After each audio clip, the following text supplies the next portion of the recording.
To all in maths engineering YouTube channel. तर आजच्या व्हिडिओमध्ये आपण बघणार आहे जो सुद्धा ओपन इलेक्टिव्ह नंबर सेकंड आहे, that is machining science and technology. त्याला MSAT सुद्धा म्हणतात, काही जण MST सुद्धा म्हणतात, मशीनिंग सायन्स अँड टेक्नॉलॉजी. तर याचा इन सेमिस्टरचा युनिट नंबर 1 आणि 2 ह्या दोन युनिटसाठी युनिट नंबर 1 वरती 15 मार्क्सला आणि युनिट नंबर 2 वरती 15 मार्क्सला असा 30 मार्क्सचा तुमचा इन सेमिस्टर एक्झाम असतो. तर त्या दोन्ही युनिटमध्ये जे काही इम्पॉर्टंट क्वेश्चन्स आहेत, जे काही एक्झामला विचारू शकतात, त्याच्याबद्दल आपण डिस्कस करूया. ओके, तर युनिट नंबर 1 जो तुमचा आहे तो cutting theory, tool life and machine ability, हे त्यामध्ये 3 मेन पार्ट आहेत. त्याच्यामध्ये काय आहे, सर्वात पहिल्यांदा SPIT geometry, that is single point cutting tool. Single point cutting tool. तर सिंगल पॉइंट कटिंग टूल काय आहे, तर हा तुमचा सपोज एक टूल आहे. ओके, तर ह्या टूल एक तुम्हाला टूल घ्यायचा आहे जो की सिंगल पॉइंट कटिंग टूल असेल, म्हणजे त्याच्या एका सिंगल पॉइंट पासून ते कटिंग करायला प्रोसेस सुरू करतं. तो जसा तुम्हाला single point cutting tool draw करायचा आहे आणि तो टूल काढून त्याच्यावर त्याची डायग्राम आणि त्याचा एक्सप्लेनेशन जवळपास हा 7 ते 8 मार्काला क्वेश्चन विचारला जाऊ शकतो. ओके, म्हणजे तुम्हाला single point cutting tool draw करायचा आहे आणि त्याच डायग्राम वरून जे काही त्याचा म्हणजे वेगवेगळा, आता हा झाला तुमचा नाही का शंख झाला. ओके, हा शंख आहे, त्यानंतर हा बेस आहे. ओके, त्यानंतर हा काय आहे तुमचा फेस आहे वरचा. ओके, हा नाही का एंड ऑफ कटिंग एज आहे. त्यानंतर इथं नाही का असं तुमचा काय असतो, हील असतो, हा नोज असतो. तर ह्या नाही का तुम्हाला डायग्राम आणि त्याचे डायग्रामला नॉमेनक्लेचर म्हणजे त्याला नावं द्यायचे आणि तुम्हाला तो पॉइंट काय करायचा, एक्सप्लेन करायचा. आता सिम्पली काय, आता एक्सप्लेन करण्यासाठी तुम्हाला काय करायचं आहे, डायग्राम काढलाय शंख. आता शंख म्हणजे काय, तर हा जो काही टूल आहे तो टूल काय होईल, टूल होल्डरला तुम्ही सेट करणार आहे, तेच तुम्हाला वर्ड्स मध्ये लिहायचं आहे. बेस म्हणजे काय, it is the bottom or the bottom surface of the tool आहे. ओके, त्यानंतर फेस काय, top surface of the tool आहे. End of the cutting tool म्हणजे काय, हा एंड पॉइंट आहे कटिंग टूलचा. ओके, त्यानंतर नोज म्हणजे काय आहे, तर नोजलाच काय म्हणतात, म्हणजे त्या पॉइंटला तुमचं काय होतं, कटिंग प्रोसेस काय होतं, सुरू होतं. ओके, त्यानंतर हील काय, कर्ड सरफेस आहे ऍट द बॉटमला, त्याच्यामुळे काय होतं तुमच्या या टूलला स्टॅबिलिटी येते. तर तेच तुम्हाला वेगळं एक्सप्लेन करायचं. ओके, हा 7 ते 8 मार्काला इम्पॉर्टंट क्वेश्चन आहे जो की विचारला जाऊ शकतो. ओके, तर सेकंड आपला इम्पॉर्टंट क्वेश्चन आहे टूल लाईफ. टूल लाईफ म्हणजे काय, एखादा टूल तुम्ही नाही का मशीनिंग प्रोसेस साठी यूज करताय. ओके, तर त्या टूलचा पिरियड किंवा तो टूल किती वेळेपुरता सस्टेन राहू शकतो, तर त्याचा म्हणजे टूल लाईफ आहे, त्या टूलची लाईफ आहे. तर मी जे तुम्हाला आता सांगितलं तेच तुमच्या या टूल लाईफचं काय झालं, डेफिनेशन झाली. Okay, definition. त्यानंतर फॅक्टर. आता सपोज तुमचा हा एक टूल आहे, तुम्ही आला नाही का, हा वर्कपीस आहे तुमचा आणि हा काय टूल आहे. ओके, ह्या टूलला नाही का तुम्ही कट करताय म्हणजे काय होतंय, आतपर्यंत जाताय म्हणजे तो डेप्थ झाला, तर तो तुमचा फॅक्टर झाला डेप्थ. त्यानंतर ना तुम्ही त्या डेप्थला जाता तुम्ही नाही का लेफ्ट साइडला मूव्ह करणार आहे, म्हणजे त्याला फीड देणार आहे. ओके, फीड देणार आहे, तर तो तुमचा सेकंड फॅक्टर झाला फीड. त्यानंतर ना V म्हणजे काय, टूलची स्पीड किंवा तुम्ही याला S सुद्धा म्हणू शकता, म्हणजे टूलची वेलोसिटी आणि टूलचं स्पीड काय आहे ते. त्यानंतर मटेरियल. आता कुठला फॅक्टर आहे, मटेरियल. आता एखादा तुम्ही नाही का टूल यूज करताय कटिंग साठी, बट त्या टूलचा मटेरियल सुद्धा इम्पॉर्टंट आहे. जर का तुम्ही हेवी पार्ट किंवा एकदा स्ट्रॉंग नाही का पार्ट तुम्ही कटिंग करायचा प्रयत्न करताय आणि मटेरियल तुमचा ब्रिटल आहे, तर त्या केस मध्ये तो फेल होणार आहे. तो त्यासाठी मटेरियल सुद्धा इम्पॉर्टंट आहे.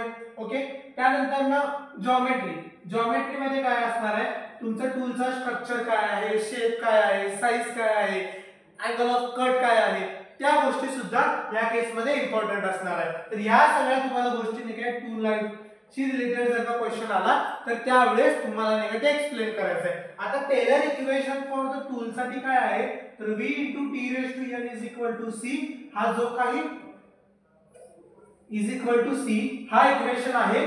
त्या इक्वेशन वरती तुम्हाला काय होणार आहे, न्यूमेरिकल सुद्धा विचारले जाणार आहे आणि ह्याच इक्वेशन वरती डेरिव्हेशन सुद्धा तुम्हाला प्रूव्ह करायला एक इम्पॉर्टंट पॉइंट आहे, जो की युनिव्हर्सिटी रिपीटेडली विचारलं जातं. ओके. त्यानंतर ना वियर टूल वियर्स म्हणजे त्याच्यामध्ये तुम्हाला नाही का हे ब्रँड डिफ्युजन क्रिएटर हे नाही का तुम्हाला एक्सप्लेन करायचं आहे. हा पॉइंट तितकासा इम्पॉर्टंट नाही आहे. इन केस तुमच्याकडे वेळ कमी आहे ओके आणि तुम्ही स्किप करणार असाल तर हा पॉइंट तुम्ही स्किप करू शकता. बट जो फर्स्ट आणि सेकंड आहे ते स्किप करू नका कारण की तो खूप इम्पॉर्टंट आहे. विचारला जाण्याची शक्यता जास्त आहे त्याची. ओके. त्यानंतर आहे मशीनॅबिलिटी. मशीनॅबिलिटी म्हणजे काय, एखाद्या वरती तुम्ही नाही का प्रोसेस करताय, मशीनिंगची प्रोसेस करताय. सपोज तुम्ही नाही का हा वर्कपीस आणि टूल घेतलाय.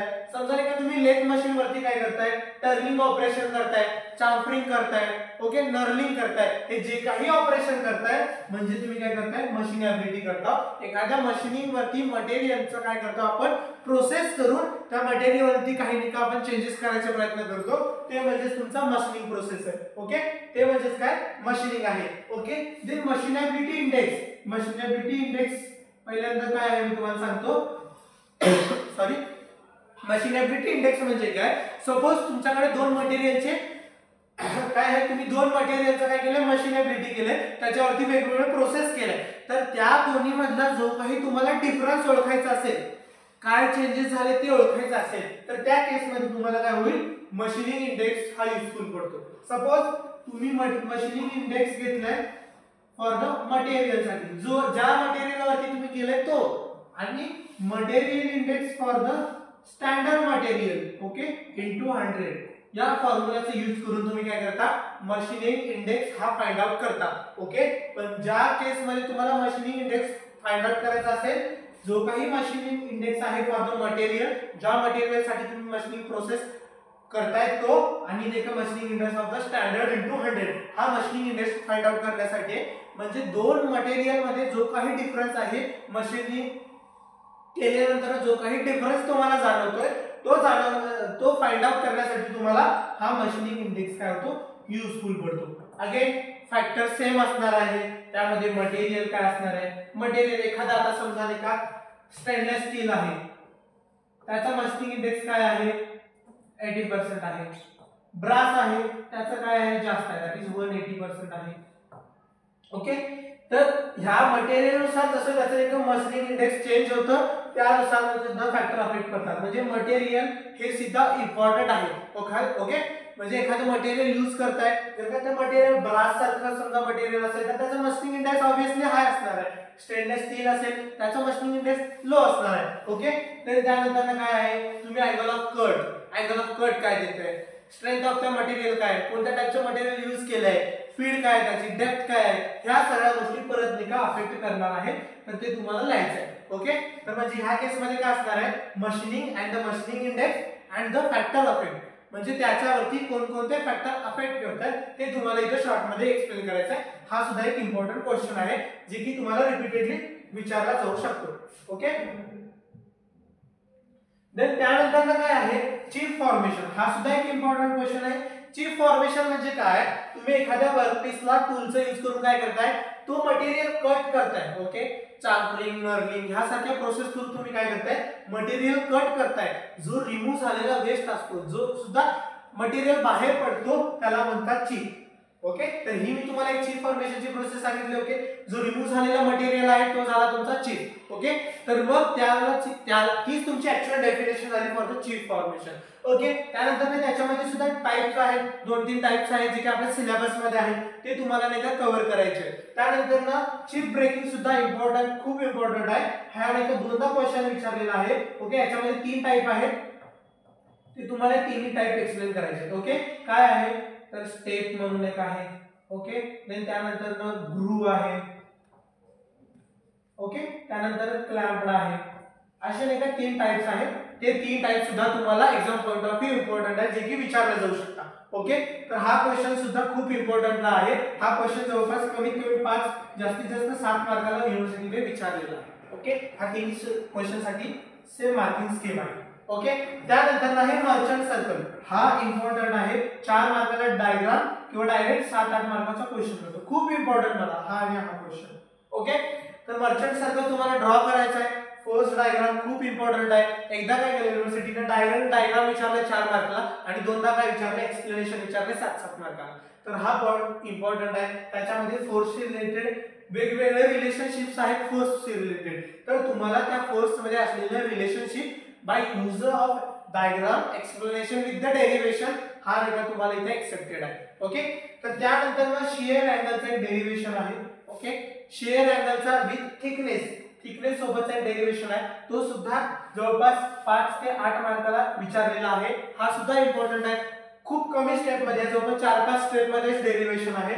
सो ते सुद्धा एक इम्पॉर्टंट डेरिवेशन आहे, ते सुद्धा तुम्हाला काय करायचं आहे. ओके, त्यानंतर न्यूमेरिकल, यामध्ये सर्वात इम्पॉर्टंट आहे न्यूमेरिकल, तो म्हणजे ह्या पॉइंट वरती, आणि हा तुम्हाला फॉर्म्युला सांगितले ह्या पॉइंट वरती, या फॉर्म्युलावरती जास्त तुम्हाला न्यूमेरिकल युनिव्हर्सिटीने विचारलेला आहे. सो हा पॉइंट खूप म्हणजे खूप इम्पॉर्टंट आहे. ओके, देन नेक्स्ट आहे युनिट नंबर 2. हा जो काही तुम्हाला मी ओव्हरऑल सांगितला आहे हा युनिट नंबर 1 चा आहे. मिनिमम तुम्ही एवढे तरी टॉपिक कव्हर करणं गरजेचं आहे, म्हणजे ह्याच्या रिलेटेडच आणि हेच क्वेश्चन येतील. शॉर्ट क्वेश्चन आहेत, ह्याच्यामध्ये काही जास्त चेंजेस होऊ शकत नाही. ओके, सो तुम्हाला हे टॉपिक जे काही आहे ते तुम्हाला प्रॉपर प्रिपेअर करायचं आहे. सो युनिट नंबर 2 काय आहे? गिअर कटिंग, देन थ्रेडिंग आणि गिअर इन्स्पेक्शन.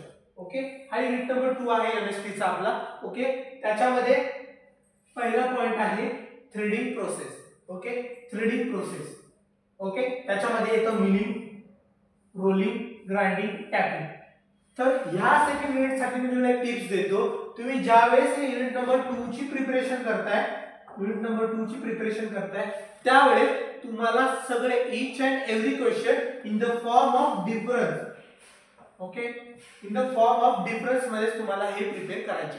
समजा मी काय करतोय, मिलिंग, ग्राइंडिंग आणि रोलिंग हा इंडिव्हिज्युअल एक्सप्लेन विचारतो. तसं तुम्ही करत गेलात नाही तर 4 ते 5 क्वेश्चन काय होतील, खूप लेंदी होईल.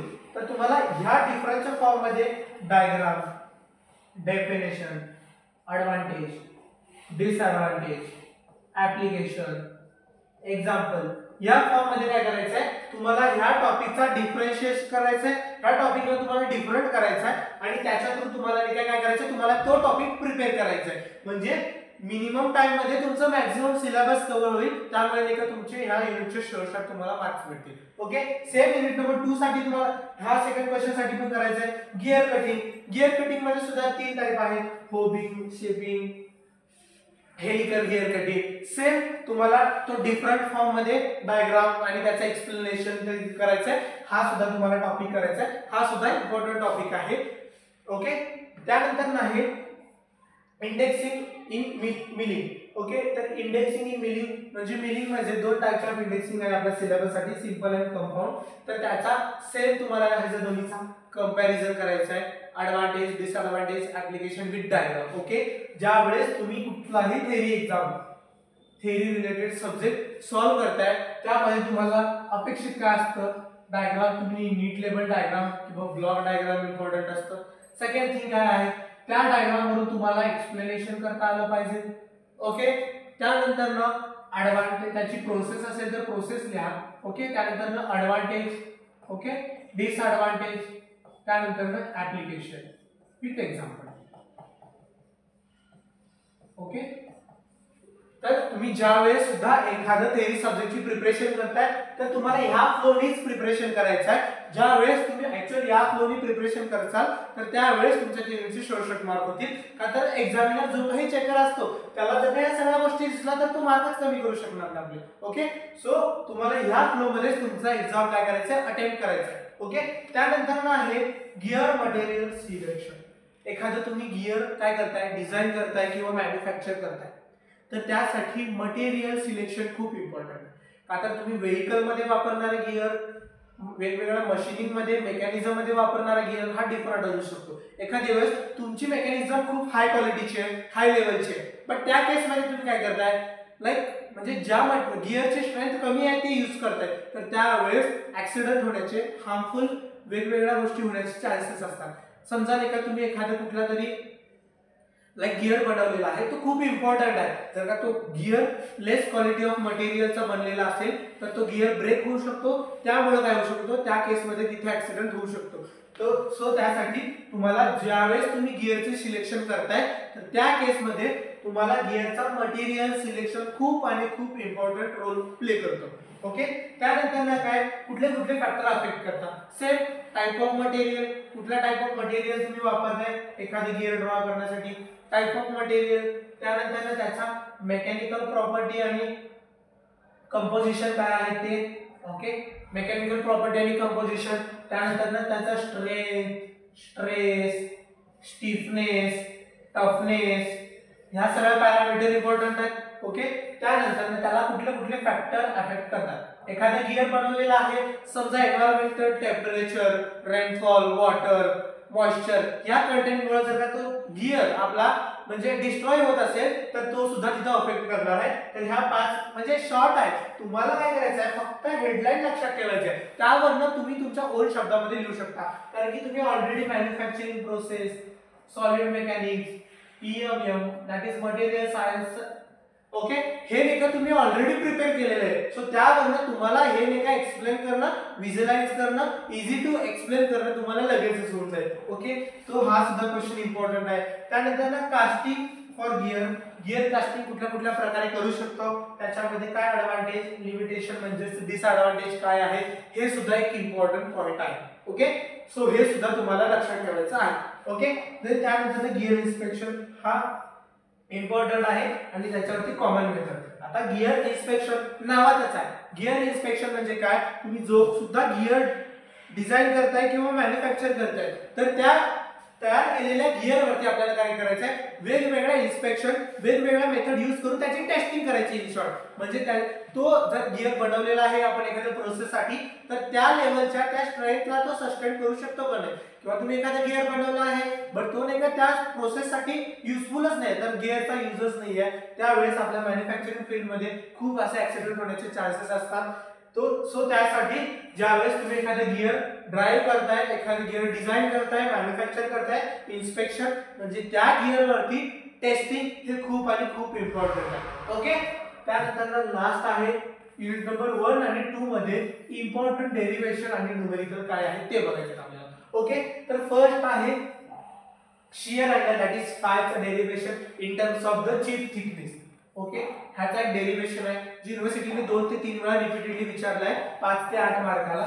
तर हा सुद्धा एक डेरिव्हेशन इम्पॉर्टंट आहे, तो करायचा आहे तुम्हाला. ओके, मी तुम्हाला खूप आणि मिनिमम क्वेश्चन देतोय ज्यातून तुमचे शेवटचे मार्क होतील. तर हे तुम्हाला टॉपिक कोणतेही स्किप करायचे नाही. ऑलरेडी खूप म्हणजे जो सुद्धा आपला थेरी सब्जेक्ट असतो लाईक EMST सारखा किंवा मेकॅट्रॉनिक्स सारखा ह्याच्यामध्ये युनिट खूप नेका लेंदी आहे. ओके, बट मी त्याच्यातले तुम्हाला शॉर्ट क्वेश्चन देतोय ते तुम्हाला प्रिपेअर करायचे म्हणजे करायचेच आहे. ओके, त्यानंतर मर्चंट सर्कल मी ऑलरेडी साइड नंबर 1 सांगितलं. मर्चंट सर्कल त्याच्यावरती डायग्राम, त्याच्यावरती एक्सप्लेनेशन आणि फोर्सशी रिलेटेड जे काही रिलेशनशिप आहेत वेगवेगळ्या फोर्सेस मध्ये ते इथे अपेक्षित आहे तुम्हाला ड्रॉ करणं. ओके, त्यानंतर आहे टूल लाईफ.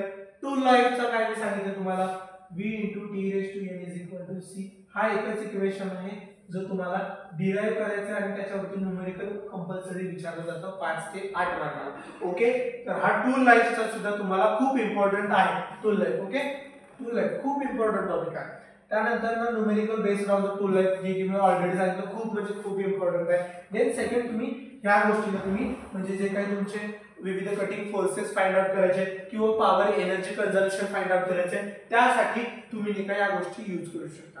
ओके, सो हे युनिट नंबर सी हा युनिट नंबर 1 चा इम्पॉर्टंट टॉपिक आहे की जी तुम्हाला 2, 4, 6 आणि हाईट सापडतो. म्हणजे तुम्हाला 6 ते 7 मी तुम्हाला 6 ते 7च क्वेश्चन दिलेले आहेत जे की तुम्हाला प्रिपेअर करायचं आहे युनिट नंबर 1 साठी. त्याच्यामध्ये एक तर तुम्हाला 5-5-5 पॅटर्निंग फर्स्ट प्रोबॅबिलिटी, सेकंड आहे 7-8 किंवा मग 6-5-4. ओके, हे 3 येण्याची प्रोबॅबिलिटी आहे. मोस्ट प्रोबॅबिलिटी ह्या दोन्ही रेंज मध्ये आहे. 5-5 नाही विचारणार का तर खूप थेरी मध्ये खूप लिहावं लागतं, सो त्यासाठी नाही विचारणार. सेकंड युनिट आहे युनिट नंबर 2 मध्ये सेम एक मार्किंग स्कीम असणार आहे. ओके, दॅट इज 5-5-5 खूप लेस आहे याची पॉसिबिलिटी. 7-8 मोस्ट आहे, 7-8 किंवा प्लस 6-5-4 हा देखील पॅटर्न मोस्टली विचारला जातो आणि विचारू शकतात for the theory exam point of view. Okay, हा झाला युनिट नंबर 2 चा एक्सप्लेनेशन. ओके, देन नेक्स्ट आहे आपला unit number 3. Okay, unit number 2. Unit number 1 आणि 2 मध्ये हे काही important numerical point of view आणि डेरिव्हेशन पॉइंट ऑफ व्ह्यू तुम्हाला नाही का दिलेला आहे. ओके, सो याचा सुद्धा करायचा आहे. मी इन केस तुम्हाला याच्यामध्ये काही डाऊट असेल, कोणत्या डेरिव्हेशन किंवा कोणत्या टाइपचं न्यूमेरिकल घ्यायचं असेल तर तुम्ही कमेंट मध्ये किंवा नाही का आमच्या टीमला कॉन्टॅक्ट करून नाही का तुम्ही ते विचारू शकता. ओके, जर तुम्हाला काही डाऊट असेल सिलेबस रिलेटेड, कंटेंट रिलेटेड कोई पण डाऊट असेल तर तुम्ही आपल्या मार्केट इंजिनियर्स वरती जर युट्यूबचा कंटेंट तिथे अवेलेबल असेल तर त्याच्या थ्रू नाही का तुम्ही ते अंडरस्टँड करू शकता. ओके, सेकंड आहे आपला हा व्हॉट्सअप ग्रुपची लिंक आहे जी की मी कमेंट मध्ये सुद्धा तुम्हाला देईन, डिस्क्रिप्शन मध्ये सुद्धा असेल, त्याला जॉईन करा. इन केस तुम्हाला काही प्रॉब्लेम असेल, काही डाऊट असेल तर तुम्ही त्याचा फोटो किंवा टेक्स्ट फॉर्म मध्ये नाही का ग्रुप मध्ये टाकू शकता, त्याच्यावरती तुम्हाला सोल्युशन भेटून जाईल. इन केस कोणाला काही पर्सनली म्हणजे ग्रुप मध्ये कसं विचारू हा प्रॉब्लेम असेल, काही स्टुडंट असतात की डाऊट विचारायला खूप घाबरतात. ओके, तर ते काय करू शकता, पर्सनल नाही का तुम्ही या व्हॉट्सअप नंबरवरती कॉन्टॅक्ट करून विचारू शकता. आणि हा आपली लिंक्डइन प्रोफाइल आहे, त्याला तुम्ही जाऊन व्हिजिट करू शकता, त्याच्या थ्रू सुद्धा तुम्ही आपल्या टीमला कॉन्टॅक्ट करू शकता. ओके, सो हा unit number 1, 2 for MSc elective open elective second साठी इम्पॉर्टंट आहे. So thank you.